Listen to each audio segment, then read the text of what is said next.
పరిశుద్ధాత్మ అభిషేక విడుదల కూడిక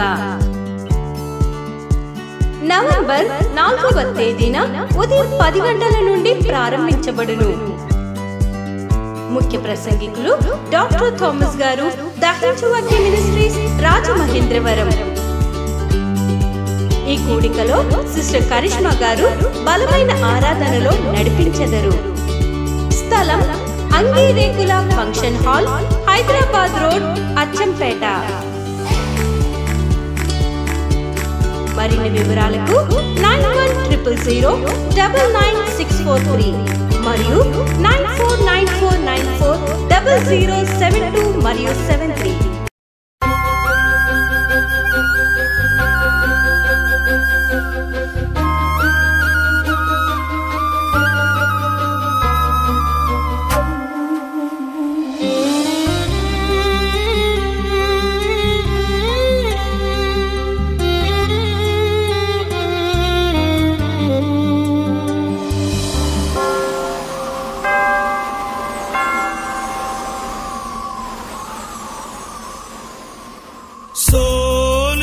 సోలిపోచున్నా నా జీవిత యాత్రలో, సోలిపోచున్నా నా జీవిత యాత్రలో, సొమ్మసిల్లుచున్నా నా ఆత్మీయ యాత్రలో,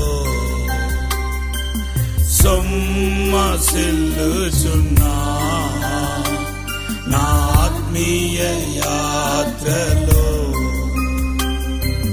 యేసు నా యేసు, యేసు నా యేసు, యేసు నా యేసు, యేసు నా యేసు.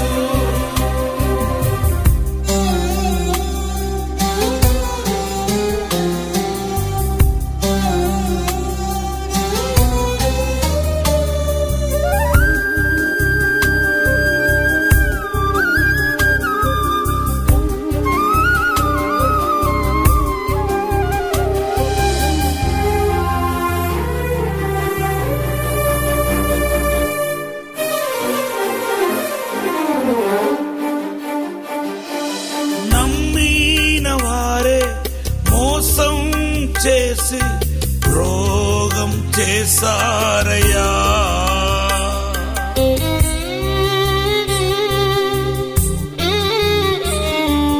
నమ్మిన వారే మోసం చేసి రోగం చేసారయ్యా. ఎవరైతే నాతో ఉంటారని అనుకుంటినో వారే దూరమయ్యారు. ఎవరైతే నాతో ఉంటారని అనుకుంటినో వారే దూరమయ్యారు. ఈ జీవిత యాత్ర కన్నీటితో సాగుతుంది యేసయ్యా, ఈ జీవిత యాత్ర కన్నీటితో సాగుతుంది యేసయ్యా. యేసు నా యేసు, యేసు నా యేసు,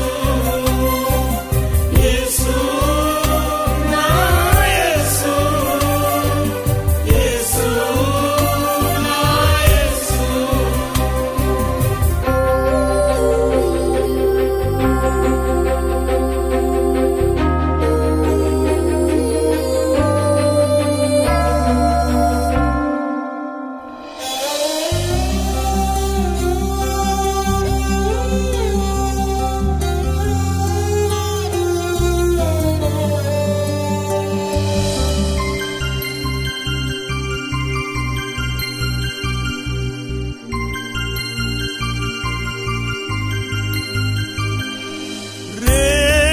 నాకు ఏమి జరుగునో నాకు తెలియదయ్యా,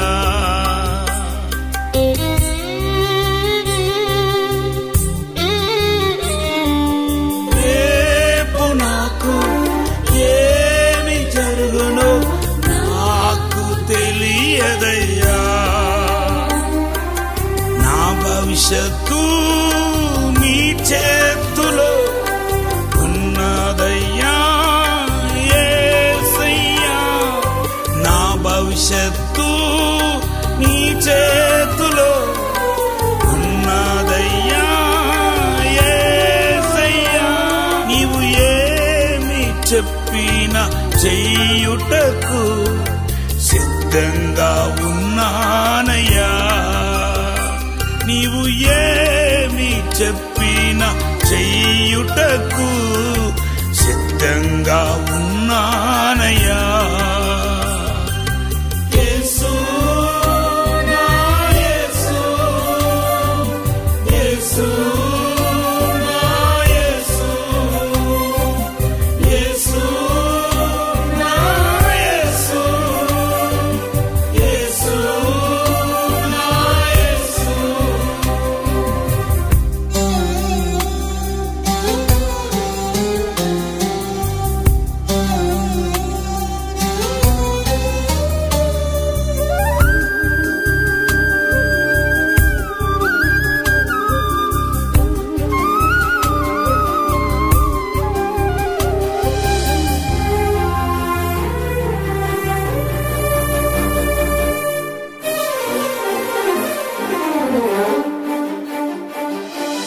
నా బంధువుడు, నా స్నేహితుడు, ఆప్తుడు నీవేనయ్యా.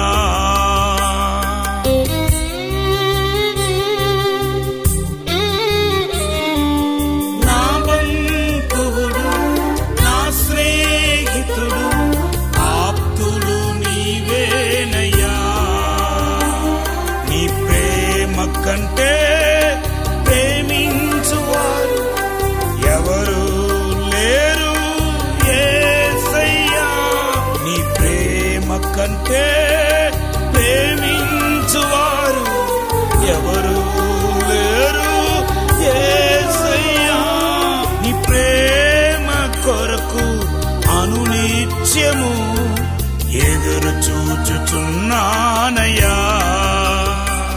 నీ ప్రేమ కొరకు అనునిత్యము ఎదురు చూచుచున్నానయ్యా.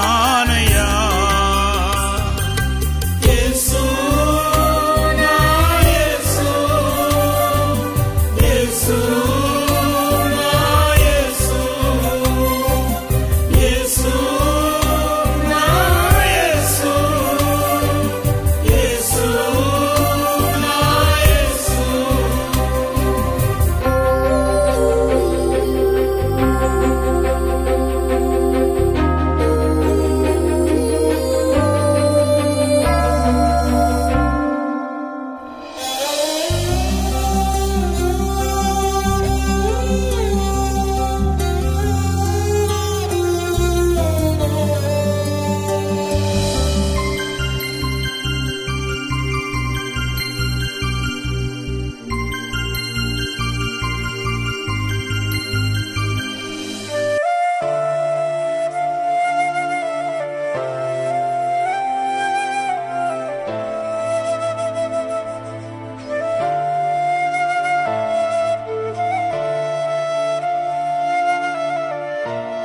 ఒక అతను చెప్పాడు, దేవుని స్వర వినాలని 40 days ఫాస్టింగ్ ఉన్నాడని. ఏ బైబిల్లో ఏ భక్తుడు దేవుని స్వర వినాలని 40 days ఉన్నాడు చెప్పండి నాకు, ఒక్క భక్తుడు చెప్పండి. ఇన్ఫ్యాక్ట్ ఆదాము పాపం చేయడానికి ముందు దేవుని స్వర విన్నాడు, పాపం చేసిన తర్వాత కూడా దేవుని స్వర విన్నాడు. ఎందుకంటే దేవుని స్వర వినటం అనేది habits, it's a habits. Hearing the voice of God is a habit. You can hear the voice of God as you are hearing your father, mother's voice. It is a daily basis, everyday basis. You can hear the voice of God on daily basis, everyday basis. మీరు గనక దేవుని స్వర వినకపోతే మిమ్మల్ని భయపెట్టి సాతాను చంపేస్తాడు. మిమ్మల్ని లేనిపోని భయాలన్నీ సాతాను పుట్టిస్తాడు. ఆడు చంపబోతున్నాడు, ఈడు చంపబోతున్నాడు, ఆడు వలన కీడు కలుగుతున్నాయి. అన్నిలకు లేని భయం మీకెందుకు వస్తుందో చెప్పండి. ఎయిర్ ఇండియా ఫ్లైట్ అహ్మదాబాద్లో కాలిపోయి చచ్చిపోతే నెక్స్ట్ 1 hour 2 hours అదే ఎయిర్ ఇండియా ఫ్లైట్లో పక్కన ఉన్న ఎయిర్పోర్ట్ నుండి వెళ్ళిపోతున్నారు జనాలు. ఎవరికి భయం లేదు. అయ్యో ఆ ఫ్లైట్ పడిపోయింది, కాలిపోయింది, చచ్చిపోయారు, నేను చచ్చిపోతానేమో, ఈ ఫ్లైట్లో ఎక్కితే చచ్చిపోతానేమో అని చెప్పి ఏ అన్యుడికి భయం లేదు. నీకెందుకు భయం? సాతాను ఊరికి నేను భయపడుతున్నాడు. కొంతమందికి ఫ్లైట్ ఎక్కాలంటే భయం, కారు ఎక్కాలంటే భయం, ట్రైన్ ఎక్కాలంటే భయం, ఒంటరిగా బండి తోలాలంటే భయం, చీకట్లో నడవాలంటే భయం. ఎందుకు? నీకెందుకు? అన్యుడికి లేని భయం, వ్యభిచారులకు, దుష్టులకు, దుర్మార్గులకు లేని భయం నీకెందుకు వస్తుంది? దేవునికి కాపుదల ఉండదా? భద్రత ఉండదా? దేవుని నామానికి స్తోత్రం చెప్పండి. ప్రభు యొక్క వాగ్దానం ఏంటి? మత్తయి సువార్త 28:20లో ప్రభు అంటున్నాడు, యుగ సమాప్తము నేను మీకు తోడుగా ఉంటాను. యుగ సమాప్తం నేను మీకు తోడుగా ఉంటాను. దేవుని స్వరం ప్రతి కీడు ప్రమాద శోధనని తప్పిస్తాయి. దేవుని స్వరం వినవాడైతే నువ్వు పాపంలో పడవు, పరిశుద్ధంగా ఉంటావు. దేవుని స్వరం వినవాడైతే నీకు అన్ని మేలే జరుగుతాయి. అనంత జ్ఞాన నీళ్ళ క్రియ చేస్తాయి. ఎవరు దేవుని స్వరం, ఎందుకంటే జ్ఞానం, దేవుని యొక్క జ్ఞానం నీలో ఎలాగ వెల్లడి అవుతాయి అంటే స్వర రూపంలోనే వెల్లడి అవుతాయి. The wisdom of God will expose, manifest through voice of God. దేవుని జ్ఞానం ఒక వ్యక్తిలో ఎలాగ వెల్లడి అవుతాయంటే దేవుని స్వరం ద్వారానే వెల్లడి అవుతాయి. దేవుని స్వరం వినటమే దేవుని జ్ఞానం. సో ఆ జ్ఞానం నిన్ను ప్రతి కీడు నుండి, శోధన నుండి నిన్ను తప్పిస్తాయి. చాలా సంవత్సరాల క్రితం గోదావరి ఎక్స్ప్రెస్లో రాజమండ్రి నుండి హైదరాబాద్ రావడానికి గోదావరి ఎక్స్ప్రెస్లో నేను S6లో టికెట్ బుక్ చేసుకున్నాను. అప్పుడు చాలా సంవత్సరాల క్రితం నేను ట్రైన్ ఎక్కడానికి వెళ్తా ఉంటే స్వరం వినపడుతుంది, వెళ్ళవద్దు. క్లియర్గా వింటున్నాను. ఇదేంటి రేపు మీటింగ్ పెట్టుకొని ఈరోజు వెళ్ళవద్దంటే మరి మీటింగ్కి ఎవరు వెళ్తారు, ఎవరు అటెండ్ చేస్తారంటే మరలా ప్రార్థన చేస్తున్నాను, వెళ్ళవద్దు, వెళ్ళటానికి వీల్లేదని స్వరం వినపడుతుంది. ఆ రాత్రి ఆగిపోయాను. ఆ రోజు ఆ గోదావరి ఎక్స్ప్రెస్ వరంగల్ దగ్గర యాక్సిడెంట్ అయి ఫైర్ అయిపోయి చాలామంది చనిపోయారు. మీ అందరికి నేను సేవ చేయాల ఉద్దేశంతోనే ఆ రోజు దేవుని స్వరం నాకు వినబడి నాకు వచ్చే పెద్ద కీడు నుండి, ప్రమాదం నుండి దేవుడు తప్పించాలని నేను నమ్ముతున్నాను. ఈరోజు నువ్వు దేవుని స్వరం వింటావు, దేవుని స్వరం వినబోతున్నావు. ఎందుకంటే you are going to be with him. ఇంకా ఎవరెవరైతే కాస్త దూరంలో ఉన్నారో దేవునికి, మీరు దగ్గర కాబోతున్నారు. దేవుడితో, యేసుతో ఏకం కాబోతున్నారు, యేసుతో ఉండబోతున్నారు. If you are with him, if you are in him, you will hear the voice of God. దేవుని స్వరం వింటారు. మీరు దేవుడితో ఉంటే, ప్రభుతో ఉంటే సైన్ ఏంటంటే మూడవది గుర్తు ఏంటంటే ఎక్కడ లేని ధైర్యం నీకు ఉంటుంది. You will have the boldness in the Lord, spiritual boldness. చాలా ధైర్యవంతుడుగా ఉంటావు. కీర్తన 28:1 రాయబడిన వాక్యం ఎగ్జాక్ట్గా మీ జీవితంలో నెరవేర్చబడతాయి. ఏంటి 28:1? నీతిమంతుడు సింహం వలె ధైర్యముగా ఉంటారు, ధైర్యముగా ఉంటారు. అపోస్తల కార్యం 4వ అధ్యాయం 13వ వచనం. పేతురు యోహాను యొక్క ధైర్యమును చూచినప్పుడు వారు విద్య లేని పామరులని గ్రహించి ఆశ్చర్యపడి వారు యేసుతో కూడా ఉండిన వారిని గుర్తెరిగిరి. చూడండి, యేసుతో ఉండిన వారుగా ఇతరులు ఎప్పుడు గుర్తించారంటే వారిలో ఉన్న ధైర్యాన్ని చూచి. ఏంటండి మీరు ఏదో పీడ కళలు వస్తాయి, కళ అది. కళ ఎలాగైతే నిజమవుతాయి చెప్పండి? కళ వస్తే కళను చూచి భయపడి బెదిరిపోవటం ఏంటి? అసలు కళ కళగానే ఉండిపోతాయి, అది వాస్తవం మావుదు. ఎవడో ఏదో దూషణకరమైన మాటలు మాట్లాడితే, శాపం పెడితే బైబిల్లో రాయబడి ఉంది, ఏతు లేని శాపాలు రావు. ఏతు లేని శాపాలు పాత నిబంధనలు రాదని రాయబడింది. కొత్త నిబంధనలుగా ఏతుతో కూడిన శాపాలు కూడా రావు. ఎందుకంటే నీ శాపం కొట్టివేయబడింది. గలాతీ పత్రిక 3:13లో కొట్టివేయబడింది. 2000 సంవత్సరాల క్రితమే నీ శాపం సిలువలో కొట్టివేయబడింది.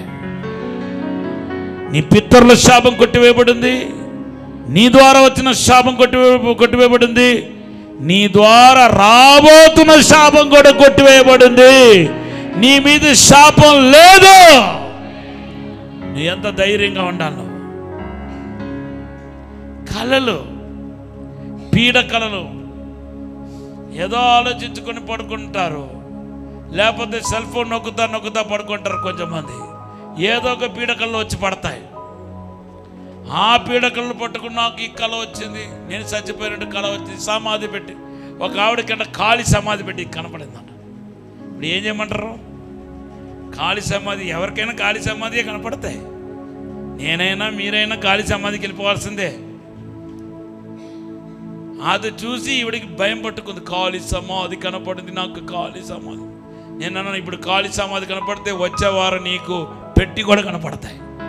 నీకు పెట్టి కూడా వచ్చేసి కావాలంటే చూడు, పెట్టి కూడా కనపడితే నేను జోక్ చెప్పాను. నిజంగానే ఆవిడకి పెట్టి కనపడుతుంది, వచ్చింది. మళ్ళా ఏ శ్రద్ధమే చేయమనుకున్నా నేను. మనమందరం కడబూరతోని విని కళ్ళు రప్పపాట్లో ఎత్తబడే గుంపులో ఉండే పరిశుద్ధుల మనము యేసు రక్తంలో కడగబడి ఆయన రాకడ కొరకు సిద్ధపడే గుంపులో ఉన్న మనము, సిద్ధపడే వారము. కడబురతోని వినబోతున్నాం, ఎత్తబడే సంఘంలో మనం ఉన్నాం. కడబురతోని త్వరగా మారుమరగబోతుంది, మనం ఎత్తబడబోతున్నాం. కొంచెం మంది ఏమో విగ్రహారాధన గురించి భయం, చాలా మందికి భయం. బొమ్మలు ముట్టుకుంటే భయం, బొమ్మలు దాటిపోతే భయం, గుడి దాటిపోతే భయం. అది ఉట్టి రాయి, అది రాతి ముక్కలు, రాతితో చేయబడింది, మనుషుల చేతిలో చేయబడింది. మనుషులకు భయపడితే పోన్లు అనుకోవచ్చు, బొమ్మలకు భయపడటం అసలు. ఈ ఇర్మియా గ్రంథం 10వ అధ్యాయంలో ఆ బొమ్మలు ఏంటో, ఆ బొమ్మల సంగతి ఏంటో రాస్తున్నాడు. దానికి చేతులుండి ఏమి చేయవు, కాళ్ళు ఉండి పరిగెత్తుతా, బొమ్మ పరిగెత్తగలుగుతాయా? ఆ బొమ్మను చూసి నీకెందుకు భయం? నీ ఆత్మను చంపే దేవుడికి మాత్రమే భయపడాలి తప్ప వేరే దేనికి నువ్వు భయపడకూడదు. ఆత్మలు చంపే నీ దేవుడికి మాత్రమే భయపడాలా. నీకు విరోధముగా రుమ్మపడిన ఏ ఆయుధం వర్తిల్లదు. ఊరంతా ఒక్కటై నీకు చేతబడులు చేసిన, మంత్ర ప్రయోగాలు చేసిన అవన్నీ దేవుడు బూడిద చేసేస్తాడు. నీలో ఉన్న పరిశుద్ధాత్మ అగ్ని బూడిద చేసేస్తాయి. కొట్టండి గట్టిగా చెప్పలేదు నా పరిచయం. హల్లెలూయా. నీ పక్కన 1000 మంది పడిన, నీ కుడి పక్కన 10,000 మంది పడినాను, అపాయ నీ యొద్దకు రాదు. లూకా సువార్త 10:19లో ప్రభు చెప్పిన వాగ్దానాన్ని మీకు జ్ఞాపకం చేస్తున్నాను. ఏది ఎంత మాత్రం హాని చేయదు. భూమి ఆకాశాలు సృష్టించిన సర్వోన్నతుడు మాట అది. నువ్వు దేవుని మాట నమ్ముతావా? భయపడవు. నేను చెప్తే భయం పోదు. ఎప్పుడు యేసుతో ఏకమవుతావు, అలా యేసుతో ఎప్పుడు నువ్వు స్ట్రాంగ్ అవుతావో, నీ రిలేషన్షిప్ స్ట్రాంగ్ అవుతుందో, అప్పుడు నీలో భయం ఉండదు. నీతిమంతుడు సింహం వలె ధైర్యంగా ఉంటాడు. సింహం భయపడదు. కడిగోగలనుగా చెప్పండి. లూకా సువార్త 24వ అధ్యాయం 32వ వచనం. ఇంటి దగ్గర వేప చెట్టు ఉంటే ఎంత మంచిది. ఇంటి దగ్గర వేప చెట్టు ఉంటే ఎంత మంచిది. ఆ గాలి తగులుతూ ఉంటేనే మనకు జబ్బులు రావంట. హల్లెలూయా. దానిలో యాంటీబయాటిక్ ఉంది. కానీ ఆ వేప చెట్టు చూసి ఎంతమందికి భయమో. మీరు యేసయ్య బిడ్డలా, కర్ర పట్టుకుని కొట్టాలి ఒక్కొక్కరిని. అది దేవుని యొక్క సృష్టి. అదే హల్లెలూయా. అది చాలా మంచిది. ప్రతి ఇంటి వెనకాల ముందు ఇంటి చుట్టూ వేప చెట్లు ఉండాలి. అప్పుడే మీకు రోగాలు రావు. 32 చదవండి, 24:32. అప్పుడు వారు ఆయన త్రోవలో మనతో మాట్లాడుచు లేఖనములు మనకు బోధపరచుచున్నప్పుడు మన హృదయము మనలో మండుచుండలేదా అని ఒకరితో ఒకడు చెప్పుకొనిరి. యేసు ప్రభు మనతో వచ్చినప్పుడు, ప్రయాణించినప్పుడు మన హృదయము మంటలేదా? మండించబడుతున్నాను. యేసు ఎవరితో ఉన్నారో, యేసుతో ఎవరు ఉన్నారో వాళ్ళు మండించబడతారు. వాళ్ళ హృదయం మండించబడతా ఉంటాయి. కీర్తనకారుడు 39వ కీర్తన 2:3 అంటున్నాడు, ఆయన వాక్యాన్ని నేను ధ్యానించుండగా నా హృదయంలో మంట పుట్టేను, ఇప్పుడు నోరార పలికితిని అని పెద్ద ప్రార్థన చేస్తున్నాడు. ప్రార్థన బలంగా చేయాలని నువ్వు ఆశపడితే నీ హృదయంలో మంట ఉండాలి. అప్పుడే ప్రార్థన వస్తాయి. నీ హృదయం మంటించబడకుండా ప్రార్థన చేయలేవు. పొడి పొడి ప్రార్థన చేస్తావు. నీకే నీ ప్రార్థన సాటిస్ఫాక్షన్గా ఉండదు, మరి దేవుడికి ఎలా సాటిస్ఫాక్షన్గా ఉంటుంది? ఆలోచించ. నీకే ఇష్టం ఉండదు నీ ప్రార్థన. నీ ప్రార్థన ఎప్పుడు శక్తివంతంగా ఉంటుందంటే, ఎప్పుడు బలంగా ఉంటుందంటే, నీ హృదయం మండించబడుతున్న అనుభవంలో ఉండాలి. నీ హృదయం మండించబడుతూ ఉండాలి. ఆ మంటలో చేయబడుతున్న ప్రార్థన, ఆ అగ్ని మంటలో చేయబడుతున్న ప్రార్థన నీకు ఆశీర్వాదం అవుతాయి. 91వ కీర్తన మొదటి వచనం 5వ ఆశీర్వాదం ఏంటి తెలుసా? మహోన్నతుని చాటున నివసించువాడే సర్వశక్తి నీడలో విశ్రమించేవాడే. ఆ 91వ కీర్తనలో వచ్చే 7 ప్రాముఖ్యమైన వాగ్దానాలు, ఆశీర్వాదాలు దేవుడితో ఉండే వ్యక్తికి. మహోన్నతుని చాటున నివసించువాడే సర్వశక్తి నీడను విశ్రమించువాడే. డైలీ మేము ప్రార్థన తర్వాత 91వ కీర్తన చదువుతాం. బస్సు ఎక్కడానికి, కారు ఎక్కడానికి ముందు, ఫ్లైట్ ఎక్కడానికి ముందు, ప్రయాణంలో పడుకోవటానికి ముందు 91వ కీర్తన చదవకుండా పడుకోండి. ఎందుకంటే దేవుడితో ఉన్నవాడికి వచ్చే ఆశీర్వాదాన్ని తెలిపేదే 91వ కీర్తన. 16 వచనాలు ఉన్నాయి దాంట్లో. 16లో 7 ప్రాముఖ్యమైన డైరెక్ట్ ప్రామిసెస్ ఉన్నాయి. డైరెక్ట్ బ్లెస్సింగ్స్ గురించి మాట్లాడుతూ 91వ కీర్తన. నువ్వు దేవుడితో ఉంటే 7 ప్రాముఖ్యమైన ఆశీర్వాదాలకు నువ్వు అరుగుడు అవుతావు. 7 ప్రాముఖ్యమైన ఆశీర్వాదాలను పొందుకుంటాం. ఈరోజు నా ఆశ, నా ప్రార్థన ఏంటంటే మీరందరూ ప్రభుతో ఉండాలా, యేసుతో ఉండాలా, యేసుతో నడవాలి. యేసుతో నడిచినప్పుడు, యేసుతో ఉన్నప్పుడు మొదటిగా మన ఫలించే జీవితం, ఫ్రూట్ఫుల్ లైఫ్, ఫలభరితమైన జీవితం. రెండవది ఏమన్నాను? దేవుని స్వరం వినగలుగుతాం. రెండవది దేవుడితో ఉన్నాము అనే దానికి సూచన ఏదంటే, గుర్తు ఏంటంటే మనము దేవుని స్వరం వింటాం. మూడవది దేవుడితో ఉన్నవాడికి గుర్తు ఏంటంటే ధైర్యంగా ఉండటం. నాలుగవదిగా దేవుడితో ఉన్నవాడు మండించబడుతున్న అనుభవంలో ఉంటాడు. ఐదవది దేవుడితో ఉన్నవాడు 91వ కీర్తనలో రాయబడిన ఆశీర్వాదాలన్నిటికీ అరుగుడు అవుతాడు. బెస్ట్ బ్లెస్సింగ్స్ అన్ని 91వ కీర్తనలో ఉంది. నీ లైఫ్కి రిలేటెడ్ అయిన వాగ్దానాలన్నీ 91వ కీర్తనే. నీ భవిష్యత్తుకు సంబంధించిన ఆశీర్వాదాలు, నీ పిల్లలకు సంబంధించిన ఆశీర్వాదాలు కూడా దేంట్లో ఉన్నాయంటే 91వ కీర్తన ఉన్నాయి. మీరు కూడా అలవాటు చేసుకోండి. డైలీ ఒక 3 సార్లు అయినా చదవండి 91వ కీర్తన. నాకు 91వ కీర్తన చదివితే ఎన్ని సంవత్సరాలుగా చదువుతున్నానో, నాకు బిర్యానీ దొరికినట్టు 91వ కీర్తన చదివితే లడ్డు తిన్నట్టుగా ఉంటుంది. నాకు అంత శ్రేష్టమైన వాగ్దానాలు 91లో ఉంది. హల్లెలూయా. అందరు లేచి నిలబడదాం.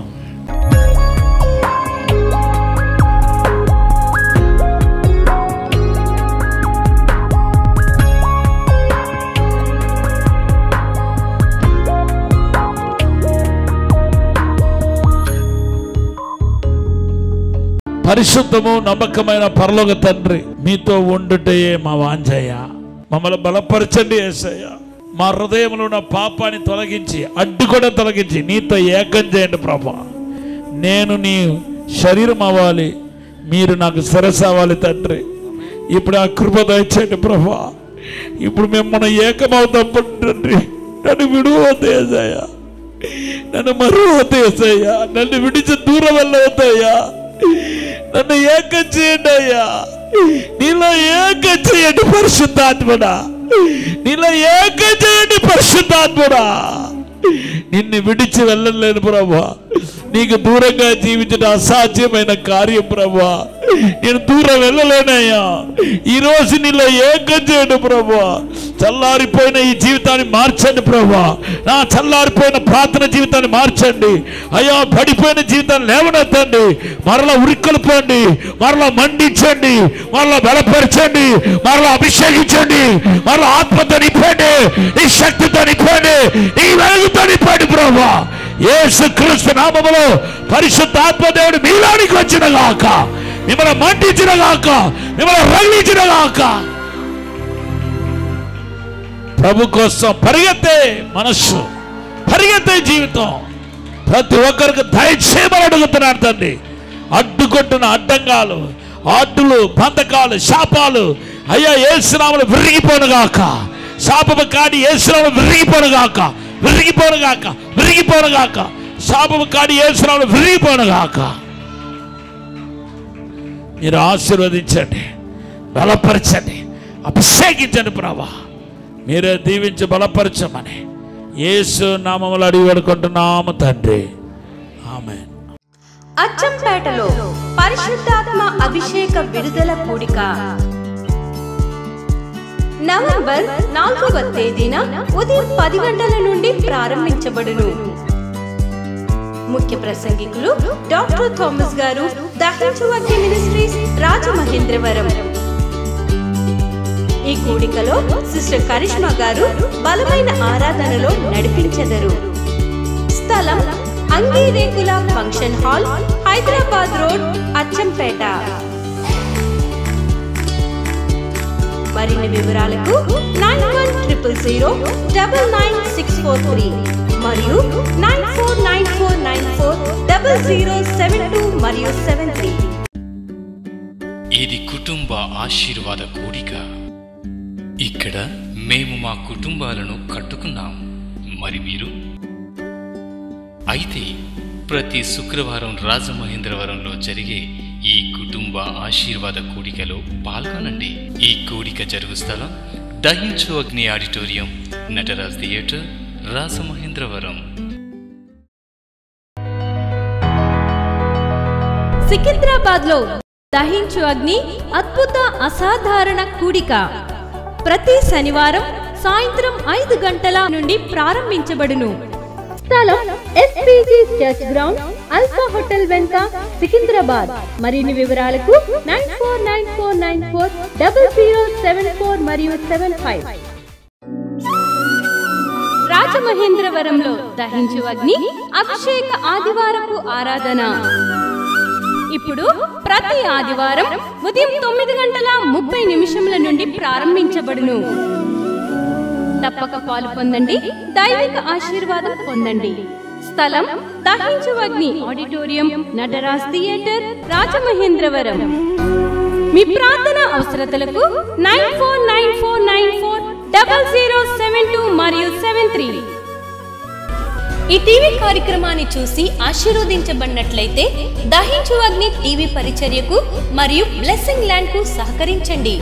దహించు అగ్ని trust current account number 357222444370, State Bank of India main branch, Rajamahendravaram.